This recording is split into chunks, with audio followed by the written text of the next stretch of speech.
Hello everyone, ಇವತ್ತು ನಾನು ಮಾಡ್ತಾಯಿದ್ದೀನಿ ಮಟರ್ ಪರಾಠ. ಇದು ತಿನ್ನೋಕ್ಕೆ ತುಂಬ ರುಚಿಯಾಗಿರುತ್ತೆ, ಮಾಡೋದು ಕೂಡ ತುಂಬ ಈಸಿ. ಇದು ಬ್ರೇಕ್ಫಾಸ್ಟ್ಗೆ, ಲಂಚ್ ಬಾಕ್ಸ್ಗೆ ಕೂಡ ಪ್ಯಾಕ್ ಮಾಡ್ಬೋದು.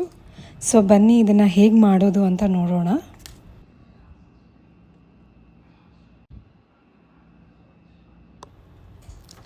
ನಾನಿಲ್ಲಿ 1.5 ಗ್ಲಾಸ್ ಆಗೋಷ್ಟು ಗೋಧಿ ಹಿಟ್ಟನ್ನು ತೊಗೊಂಡಿದ್ದೀನಿ. ಇಲ್ಲಿ ಅರ್ಧ ಚಮಚ ಉಪ್ಪನ್ನು ಹಾಕ್ಕೊಂಡಿದ್ದೀನಿ. ಉಪ್ಪು ಹಾಕ್ಕೊಂಡು ಚೆನ್ನಾಗಿ ಮಿಕ್ಸ್ ಮಾಡ್ಕೊಳ್ಳೋಣ. ಮಿಕ್ಸ್ ಮಾಡಿಕೊಂಡು ನಾನಿಲ್ಲಿ 1 ಗ್ಲಾಸಷ್ಟು ನೀರು ತೊಗೊಂಡಿದ್ದೀನಿ. ಸೊ ಇದನ್ನು ನಾವು ನಾರ್ಮಲ್ ಚಪಾತಿಗೆ ಹೇಗೆ ಹಿಟ್ಟು ಕಲಿಸ್ಕೋತೀವೋ ಅದೇ ಹದದಲ್ಲಿ ಕಲಿಸ್ಕೋಬೇಕು. ಸಾಫ್ಟಾಗಿ ಕಲಿಸ್ಕೊಂಡ್ರೆ ಮಧ್ಯದಲ್ಲಿ ಲಟ್ಟಿಸ್ಬೇಕಾದ್ರೆ ಇದು ಕಿತ್ತೋಗೋ ಚಾನ್ಸಸ್ ಇರುತ್ತಲ್ಲ, ಹಾಗಾಗಲ್ಲ. ಸೊ ಎಷ್ಟು ಮೃದು ಆಗುತ್ತೋ ಅಷ್ಟು ಮೃದುವಾಗಿ ಕಲಿಸ್ಕೊಳ್ಳೋಣ.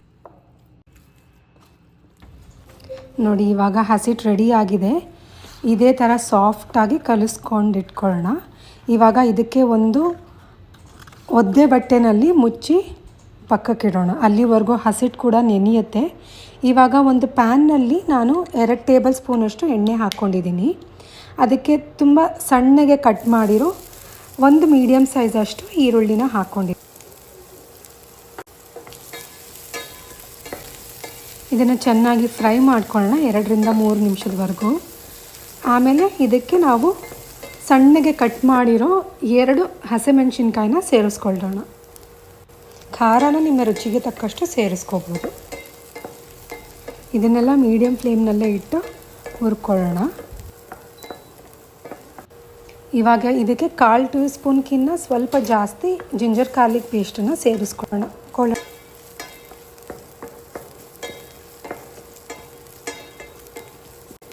ಇವಾಗೆಲ್ಲನೂ ಇದು ಚೆನ್ನಾಗಿ ಫ್ರೈ ಆಗಿದೆ.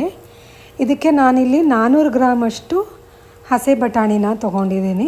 ಇದು ನಾನು ಫ್ರೋಝನ್ ತೊಗೊಂಡಿದ್ದೀವಿ. ನೀವು ಫ್ರೆಶ್ ಹಸೆ ಬಟಾಣಿ ಹಾಕ್ಕೊಳ್ಳೋಂಗಿದ್ರೆ ಮೊದಲೇ ಸ್ವಲ್ಪ ಬೇಯಿಸ್ಕೊಂಡು ಸೇರಿಸ್ಕೊಳ್ಳಿ. ಫ್ರೋಝನ್ ಆಗಿರೋದ್ರಿಂದ ಇದು ಬೇಗ ಬೆಂದೋಗುತ್ತೆ. ಅದಕ್ಕೆ ನಾನು ಡೈರೆಕ್ಟಾಗಿ ಸೇರಿಸ್ಕೊಳ್ತಾ ಇದ್ದೀನಿ.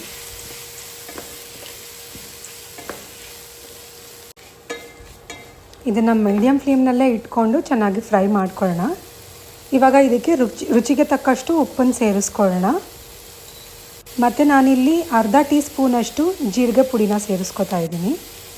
ಮತ್ತು 1/4 ಸ್ಪೂನಷ್ಟು ಗರಂ ಮಸಾಲ ಸೇರಿಸ್ಕೊಂಡಿದ್ದೀನಿ. ಎಲ್ಲ ಮಿಕ್ಸ್ ಮಾಡೋಣ. ಮತ್ತು ಇವಾಗ ಇದನ್ನು ಕ್ಲೋಸ್ ಮಾಡಿ 2ರಿಂದ 3 ನಿಮಿಷ ಫ್ರೈ ಮಾಡ್ಕೊಳ್ಳೋಣ ಮೀಡಿಯಮ್ ಫ್ಲೇಮ್ನಲ್ಲೇ. ಸೊ ನೋಡಿ, ಇವಾಗ ಬಟಾಣಿ ಪೂರ್ತಿ ಬೆಂದಿದೆ. ಇದಕ್ಕೆ ನಾನು ಮೊದಲೇ ಬಾಯ್ಲ್ ಮಾಡ್ಕೊಂಡಿದ್ದೀನಿ. 1 ಆಲೂಗಡ್ಡೆನ ಬಾಯ್ಲ್ ಮಾಡಿಕೊಂಡು ಚೆನ್ನಾಗಿ ಸ್ಮ್ಯಾಶ್ ಮಾಡ್ಕೊಂಡಿದ್ದೀನಿ. ಅದನ್ನು ಸೇರಿಸ್ಕೊಳ್ತಾ ಇದ್ದೀನಿ.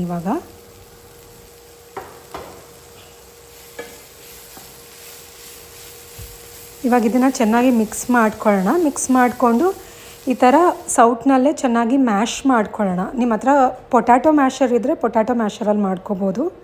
ಇಲ್ಲ ಅಂದರೆ ಈಗ ಸೌಟ್ನಲ್ಲೇ ಮಾಡಿದ್ರೂ ನೋಡಿ ನೀಟಾಗಿ ಆಗುತ್ತೆ. ಬಟಾಣಿ ಹಾಗಾಗೆ ಇರಬಾರ್ದು. ಸೊ ನೀಟಾಗಿ ಫುಲ್ ಕಂಪ್ಲೀಟಾಗಿ ಎಲ್ಲನೂ ಸ್ಮ್ಯಾಶ್ ಆಗಬೇಕು. ಆ ಥರ ಮಾಡ್ಕೊಳ್ಳೋಣ. ಸೊ ಇವಾಗ ಇದು ಆಗಿದೆ. ಬನ್ನಿ ಇವಾಗ ಚಪಾತಿನ ರೆಡಿ ಮಾಡ್ಕೊಳ್ಳೋಣ. ನೋಡಿ, ಇವಾಗ ಹಸಿಟ್ಟು ನೆಂದಿದೆ. ಇದನ್ನು ನಾನು ಒಂದು ಕೈಗೆ ಎಣ್ಣೆ ಹಚ್ಕೊಂಡು ಚಪಾತಿಗೆ ಎಷ್ಟು ದೊಡ್ಡ ಉಂಡೆ ಬೇಕೋ ಅಷ್ಟು ತೊಗೊಂಡಿದ್ದೀನಿ. ಇವಾಗ ಇದನ್ನು ಸ್ವಲ್ಪ ಹಸಿಟ್ಟಲ್ಲಿ ಡಿಪ್ ಮಾಡಿಕೊಂಡು ರೋಲ್ ಮಾಡ್ಕೊಳ್ಳೋಣ.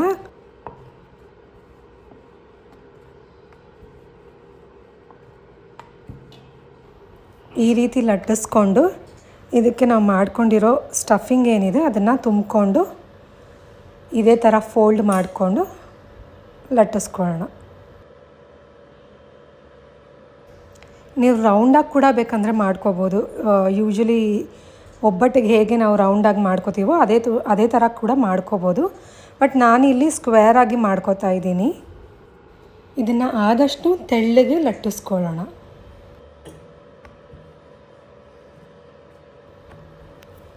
ನೋಡಿ, ನಾವು ಹಸಿಟ್ಟನ್ನ ಸಾಫ್ಟಾಗಿ ಕಲಿಸ್ಕೊಂಡಿರೋದ್ರಿಂದ ಎಲ್ಲೂ ಇದು ಕಿತ್ತೋಗ್ತಾ ಇಲ್ಲ.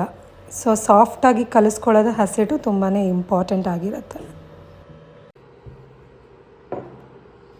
ನಾನಿಲ್ಲಿ ಮುಂಚೆನೇ ತವಾನ ಬಿಸಿ ಮಾಡೋಕ್ಕೆ ಇಟ್ಕೊಂಡಿದ್ದೀನಿ. ಸೊ ಇವಾಗ ಮೀಡಿಯಮ್ ಫ್ಲೇಮ್ ಮೇಲೆ ಇವಾಗ ಪರೋಟಾನ ಫ್ರೈ ಮಾಡ್ಕೊಳ್ಳೋಣ.